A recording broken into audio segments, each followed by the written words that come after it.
Un día, entré al cuarto de mi yerno buscando un simple cargador de celular. Pero lo que encontré lo cambió todo. Vi en un cajón entreabierto un sobre con el nombre de mi nieta escrito a mano, y dentro de él algo que me hizo sentarme en el suelo ahí mismo, con las piernas temblando y el corazón en la garganta. No sabía aún que aquel descubrimiento sería el comienzo de todo. Pero antes de continuar, si aún no te has suscrito al canal, hazlo ahora. Y cuéntame en los comentarios desde qué país nos estás viendo. Esta historia te va a atrapar hasta el final. Tengo 71 años y perdí a mi marido muy joven. Crié a mi hija sola. Trabajé por décadas como maestra de primaria en un pueblito de la zona de Pátzcuaro, en Michoacán, y aprendí que la vida no es justa, pero que sigue adelante. Aprendí a doblarme donde hacía falta y a mantenerme en pie donde era necesario. Pero nada, absolutamente nada, me preparó para lo que pasó en el invierno de 2022. Mi hija Jimena se había casado con Santiago Palacios en 2018. Él no me cayó bien desde el primer día. Y sé que eso puede sonar a cosa de madre celosa, pero no era eso. Era una sensación en el estómago, ese nudo que una aprende a reconocer con los años. Santiago era guapo, educado por encima, siempre con la frase correcta en el momento justo. Pero tenía una frialdad en los ojos que me inquietaba, como un espejo sin reflejo. Jimena me decía que era una envidiosa y yo me tragaba mis palabras, porque ella era adulta, porque amaba a ese hombre y porque me había prometido no ser el tipo de madre que aleja a su hija. Jimena tenía una hija de una relación anterior, mi nieta Yatsil. Yats, como le decíamos de cariño. Una niña lista, llena de vida, que cumplió 22 años en marzo de 2022 y poco después se fue a vivir a la Ciudad de México para trabajar en una empresa de tecnología. Me llamaba cada semana, a veces 2. Teníamos ese tipo de vínculo que no necesita explicación, que simplemente existe. En septiembre de 2022, Yatsil dejó de llamar. Al principio pensé que era el trabajo, el ajetreo de la capital. Le mandaba mensajes y respondía con pocas letras, cosas de joven ocupada. Pero después de 3 semanas sin escuchar su voz, empecé a llamar directo. Siempre mandaba al buzón.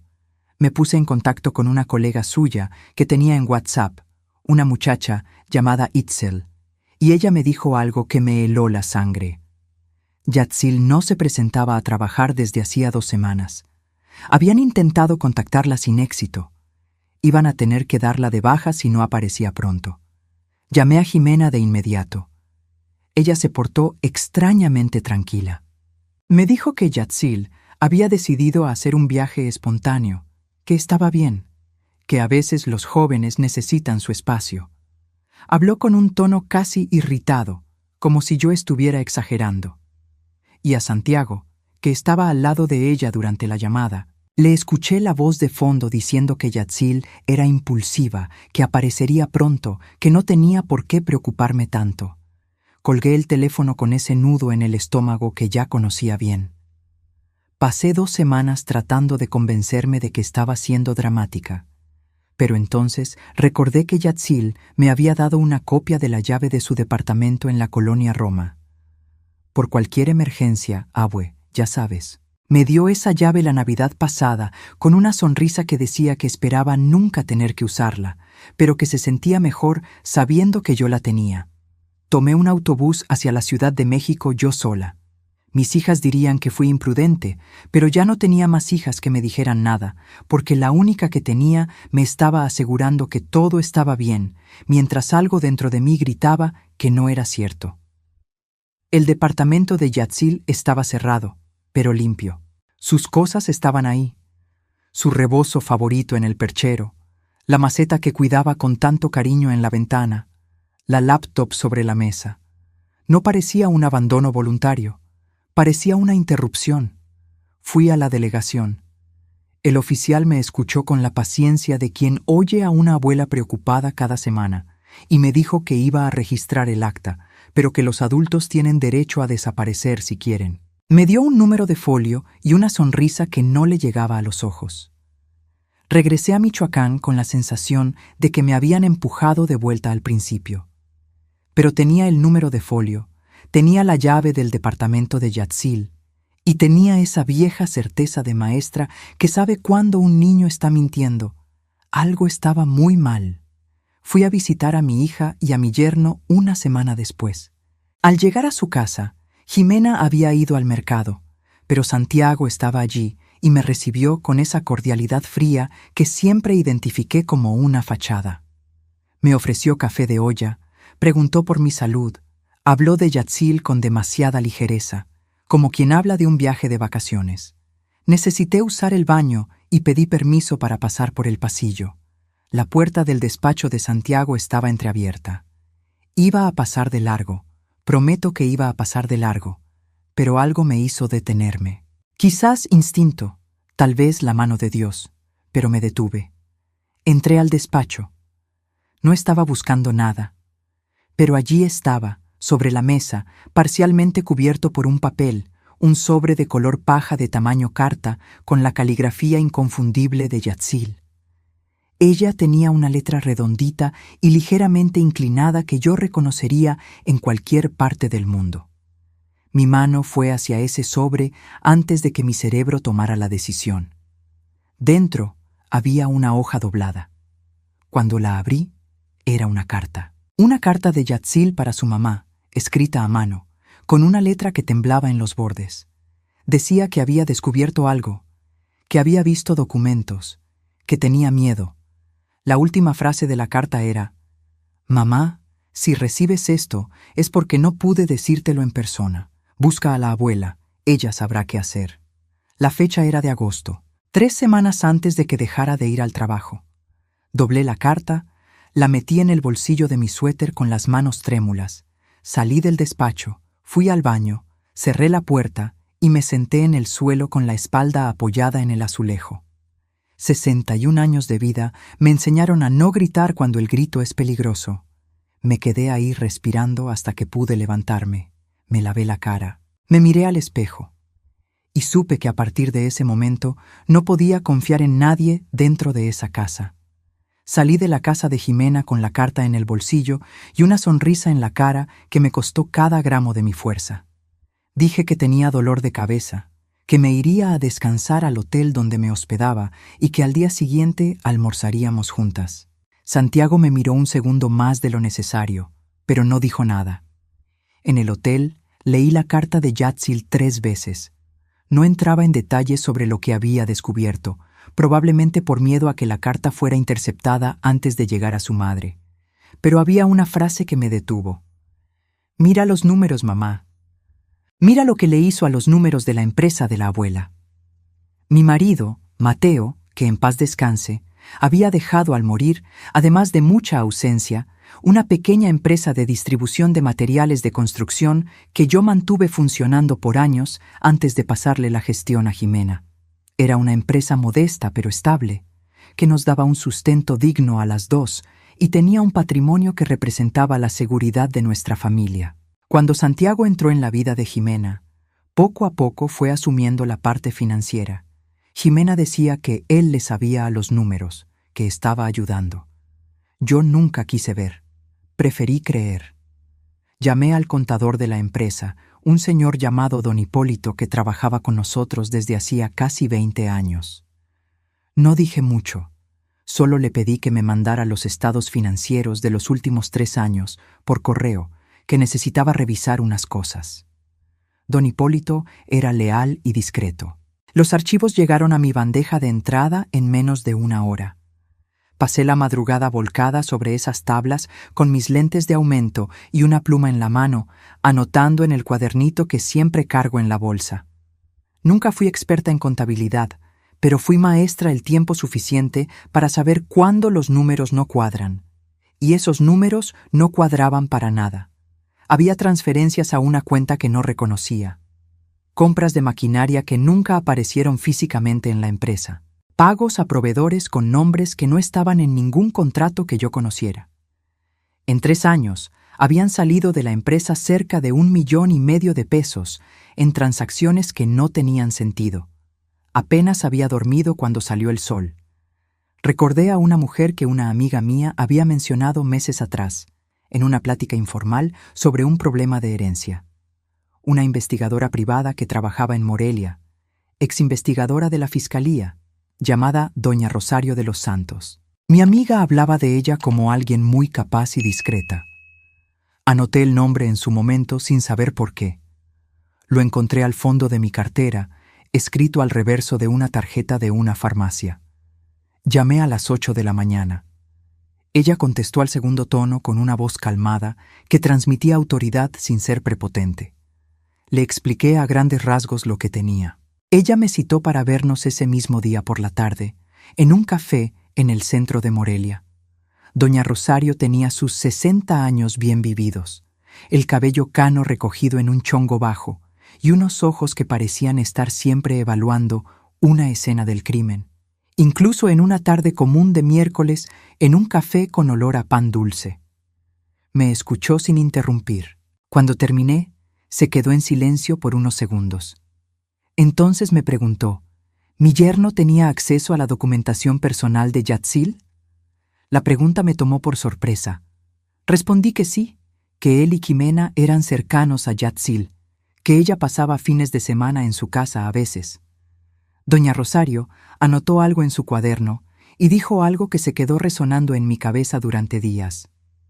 Las personas que desaparecen no se esfuman de la nada. Alguien las esconde porque tiene algo que perder con su presencia.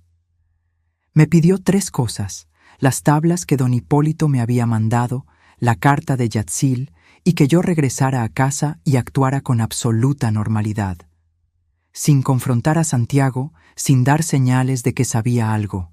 Y que no le comentara nada a Jimena. Todavía no, porque hasta no entender qué estaba pasando, no sabíamos de qué lado estaba mi hija, consciente o inconscientemente. Esa última parte me dolió como una puñalada. Regresé a mi pueblo con el corazón pesado y la cabeza llena de dudas. Pasé los días siguientes haciendo lo que la vida exigía, regando mis geranios, yendo a misa, tomando un atole con la vecina en el portal. Por fuera, era la misma viuda jubilada de siempre. Por dentro, era una madre y abuela con un secreto que quemaba como brasa. Doña Rosario llamó 10 días después. Había encontrado movimientos bancarios que vinculaban el nombre de Santiago con una cuenta a nombre de una empresa fantasma. La misma empresa que aparecía en los estados de la distribuidora. Y había más. Había localizado el rastreo del celular de Yatzil, que estuvo activo por unas horas después del día en que dejó de ir al trabajo, y la última señal se dio en un fraccionamiento cerrado en la zona de Cuitzeo, una propiedad registrada a nombre de una empresa cuyo socio oculto, tras mucha investigación, era el mismísimo Santiago Palacios. Mi nieta no se había ido.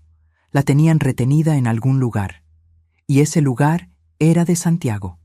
Existe un tipo de rabia que no grita, que no rompe cosas, que se instala calladita en el pecho y va ocupando el lugar del miedo, despacio, como el agua que inunda una habitación. Eso fue lo que sentí cuando doña Rosario me contó lo del fraccionamiento. No entré en pánico. Sentí esa rabia fría y limpia de quien finalmente entiende a qué se está enfrentando. Doña Rosario tenía fotos del lugar, tomadas de lejos por un colaborador suyo. Era un espacio aislado, con muros altos y cámaras en la entrada. Había una pequeña cabaña al fondo del terreno, separada de la casa principal, con ventanas chicas y protecciones. Ella no podía entrar sin una orden judicial, pero tenía lo suficiente para dar aviso a la policía, si nos movíamos con cuidado. El problema era Jimena. Necesitaba entender qué sabía mi hija. La idea de que pudiera estar involucrada me enfermaba, pero tenía que encarar esa posibilidad como una mujer adulta. Doña Rosario me aconsejó que viera a mi hija a solas, sin Santiago, y observara. No preguntar directamente, solo observar. Invité a Jimena a comer a casa de mi hermana, con el pretexto de un cumpleaños. Santiago no fue. Durante la comida, observé a mi hija con los ojos de quien pasó décadas leyendo a niños que tenían miedo pero no podían decirlo. Jimena estaba ansiosa. Comió poco, miraba su teléfono a cada rato. Cuando alguien mencionó a Yatzil en la plática, ella cambió el tema demasiado rápido. Después de la comida, cuando nos quedamos solas lavando los trastes, le pregunté con cuidado si estaba bien. Dijo que sí. Le pregunté si extrañaba a Yatz. Dio una respuesta demasiado corta. Entonces la miré, a mi hija de 47 años con unas ojeras que no había notado antes, y le pregunté bajito, ¿le tienes miedo? Casi se le cae el vaso de la mano. No me respondió con palabras. Me respondió con un silencio que duró lo suficiente para decírmelo todo. Y entonces Jimena empezó a llorar, de ese modo callado y controlado de quien aprendió a no hacer ruido.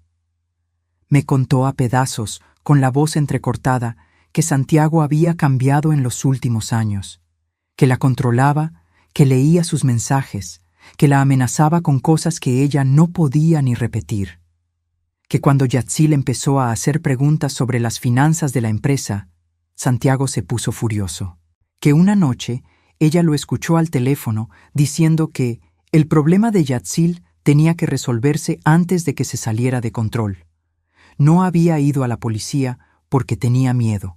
Miedo de lo que él hiciera, miedo de que no le creyeran, miedo de haber sido cómplice sin querer y terminar siendo culpable también. Abracé a mi hija en medio de la cocina de mi hermana y sentí que estaba temblando. No era frío. Ximena no era cómplice, era otra víctima. Llamé a doña Rosario esa misma noche y le conté lo que descubrí. Se quedó en silencio un momento y luego dijo que era hora de ir a la policía, pero con cuidado. No con el oficial que me había atendido antes con su sonrisa de flojera. Ella conocía a una comandante especializada en casos de violencia doméstica y secuestro en Morelia, una mujer a la que describió como estricta y que no perdonaba ni un descuido. Nos reunimos con la comandante Fernanda Rocha 2 días después. Llevé todo, las tablas, la carta de Yatz, las fotos del fraccionamiento y la declaración escrita de Jimena que preparó en casa de mi hermana, donde se había quedado escondida desde la comida. La comandante escuchó todo con una atención que me hizo sentir, por primera vez en semanas, que alguien se tomaba esto en serio. Dijo que tenía lo suficiente para una orden de cateo, pero que necesitaba 48 horas para organizar el operativo. Y me pidió lo mismo que doña Rosario al principio. Normalidad. Que no intentara contactar a Santiago, que no lo alertara de nada. Fueron las 48 horas más largas de mi vida. Me las pasé rezando, caminando por el patio, tomando té que no sabía a nada. Jimena estaba segura con mi hermana, pero yo no podía dejar de pensar en Yatzil en esa cabaña con rejas, sin saber si alguien llegaría antes de que fuera demasiado tarde. En la mañana del tercer día, la comandante me llamó. Habían entrado al fraccionamiento. Me llamó a las 7 de la mañana con una voz que yo no podía descifrar. Solo dijo que habían entrado a la propiedad y que necesitaba ir a la fiscalía. No dijo más. Pasé los 20 minutos de camino rezando en voz alta, cosa que nunca había hecho así, pero parecía lo único sensato en ese momento. Cuando llegué, la comandante Fernanda me esperaba en la entrada, y a su lado, sentada en una silla con un cobertor en la espalda y un vaso de agua en las manos, estaba Yatzil. No voy a poder describir lo que sentí cuando vi a mi nieta. Las palabras no alcanzan. Estaba pálida, con el cabello opaco y una mirada que había visto cosas que no debía haber visto a los 22 años, pero estaba viva. Estaba ahí. Y cuando me vio entrar, puso el vaso de agua en el suelo y se levantó con un esfuerzo que me mostró lo débil que estaba, y vino hacia mí. Sostuve a mi nieta en medio de esa oficina y lloré sin ninguna vergüenza. 71 años y lloré como una niña, y no me arrepiento. Yatzil había pasado casi 2 meses en esa cabaña. Santiago la había llevado allá con el pretexto de una plática, después de descubrir que ella había encontrado documentos comprometedores en una de sus visitas a su casa. Ella había visto estados de cuenta que él dejó por descuido en la impresora, reconoció los números que no cuadraban con los reportes de la empresa de su abuela y lo confrontó. Fue un error que ella no sabía que estaba cometiendo. No la lastimó físicamente de gravedad, pero la mantenía encerrada, con poca comida, sin teléfono, con la amenaza de que si intentaba escapar, algo muy malo le pasaría a su mamá. Esa amenaza la mantuvo paralizada. Conocía a Santiago lo suficiente para saber que él no amenazaba por amenazar. Una empleada del fraccionamiento, que entraba una vez por semana a limpiar las áreas comunes, había notado la luz prendida en la cabaña a horas raras y escuchado ruidos que no tenían sentido para un inmueble supuestamente vacío. Lo había anotado en un cuadernito sin decirle a nadie hasta que llegó el operativo policial y entregó el cuaderno voluntariamente. A veces las personas más silenciosas son las que guardan las pruebas más importantes. Santiago fue detenido esa mañana, en su casa, mientras desayunaba. Jimena no estaba allí, gracias a Dios. Los policías encontraron en su despacho una caja fuerte con documentos falsificados de transferencia de acciones de la empresa, un poder con la firma de Jimena que ella jamás había firmado, y un plan detallado para disolver la empresa y transferir los activos a una cuenta en el extranjero. Planeaba vaciarlo todo y desaparecer. Probablemente con Jimena fuera del camino de alguna forma que prefiero ni imaginar. Cuando la comandante me mostró los documentos, incluyendo el poder falso, sentí esa rabia fría otra vez. No por mí, por Jimena, que había amado a ese hombre y construido una vida con él, y que era desechable en sus planes como un mueble viejo. Pasé el resto del día en la fiscalía rindiendo declaración, con doña Rosario a mi lado, tomando notas para el proceso civil que vendría después. A Yatzil la llevaron a un hospital para una revisión médica. Estaba desnutrida, pero estable. Los médicos dijeron que unas semanas más en esas condiciones habrían complicado mucho las cosas. Unas semanas más. Pensé en eso mientras esperaba en el pasillo del hospital. Si yo hubiera esperado más, si me hubiera convencido de que era drama de abuela preocupada, si no hubiera entrado a ese despacho y tomado ese sobre, mi nieta podría no estar mirándome ahora con esos ojos que estaban cansados pero vivos. A veces, lo correcto es lo que parece impulsivo. Jimena llegó al hospital cuando Yatzil ya estaba en un cuarto descansando. Madre e hija se quedaron solas por un tiempo que no intenté interrumpir. Me quedé fuera de la puerta y escuché llanto de ambos lados, y luego silencio. Y luego voces bajas que no distinguía, pero que sonaban a dos personas reconociéndose tras mucho tiempo perdidas. Cuando Jimena salió a buscarme, parecía 10 años más joven, o tal vez solo parecía ella misma de nuevo. Esa noche, las tres dormimos en el mismo cuarto del hospital. Yo en el sillón de visitas con una manta delgada, Jimena en un reposet que la enfermera trajo con mucha amabilidad, y Yatzil en la cama, finalmente durmiendo de verdad, con la respiración tranquila de quien se siente a salvo. Yo no pude dormir bien. Me quedé mirando el techo y pensando en Mateo, en lo furioso que se habría puesto con toda esta historia y en lo orgulloso que estaría de Yatz por intentar proteger a la familia aún con miedo. Pensé también en lo que decía su carta al final: busca a la abuela, ella sabrá qué hacer. No sé si supe qué hacer. Fui en la dirección que me pareció correcta, paso a paso, con miedo en cada uno, pero fui. A veces es todo lo que la vida pide. El juicio de Santiago Palacios fue 8 meses después.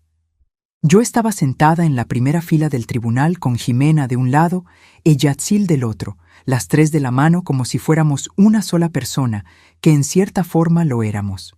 Santiago había contratado a un abogado caro y trató de armar una defensa basada en que Yatzil se había quedado en la propiedad por voluntad propia, que todo era un malentendido, que los problemas financieros de la empresa eran resultado de una crisis del sector. Era una defensa buena en el papel. El problema es que las pruebas eran mejores. El cuadernito de la empleada del fraccionamiento fue una de las evidencias más impactantes. Ella fue al tribunal como testigo y respondió las preguntas con la misma sencillez de quien simplemente anotó lo que vio. No hubo drama. Fue la verdad pura, Y la verdad pura suele ser más devastadora que cualquier discurso. Los estados de cuenta, los documentos falsificados, el poder con la firma falsa de Jimena, el plan de fuga al extranjero. La fiscal armó el caso con una precisión que me recordó a las mejores clases que di en mi vida: estructura, claridad y ni una palabra más de la necesaria. Yatzil también declaró.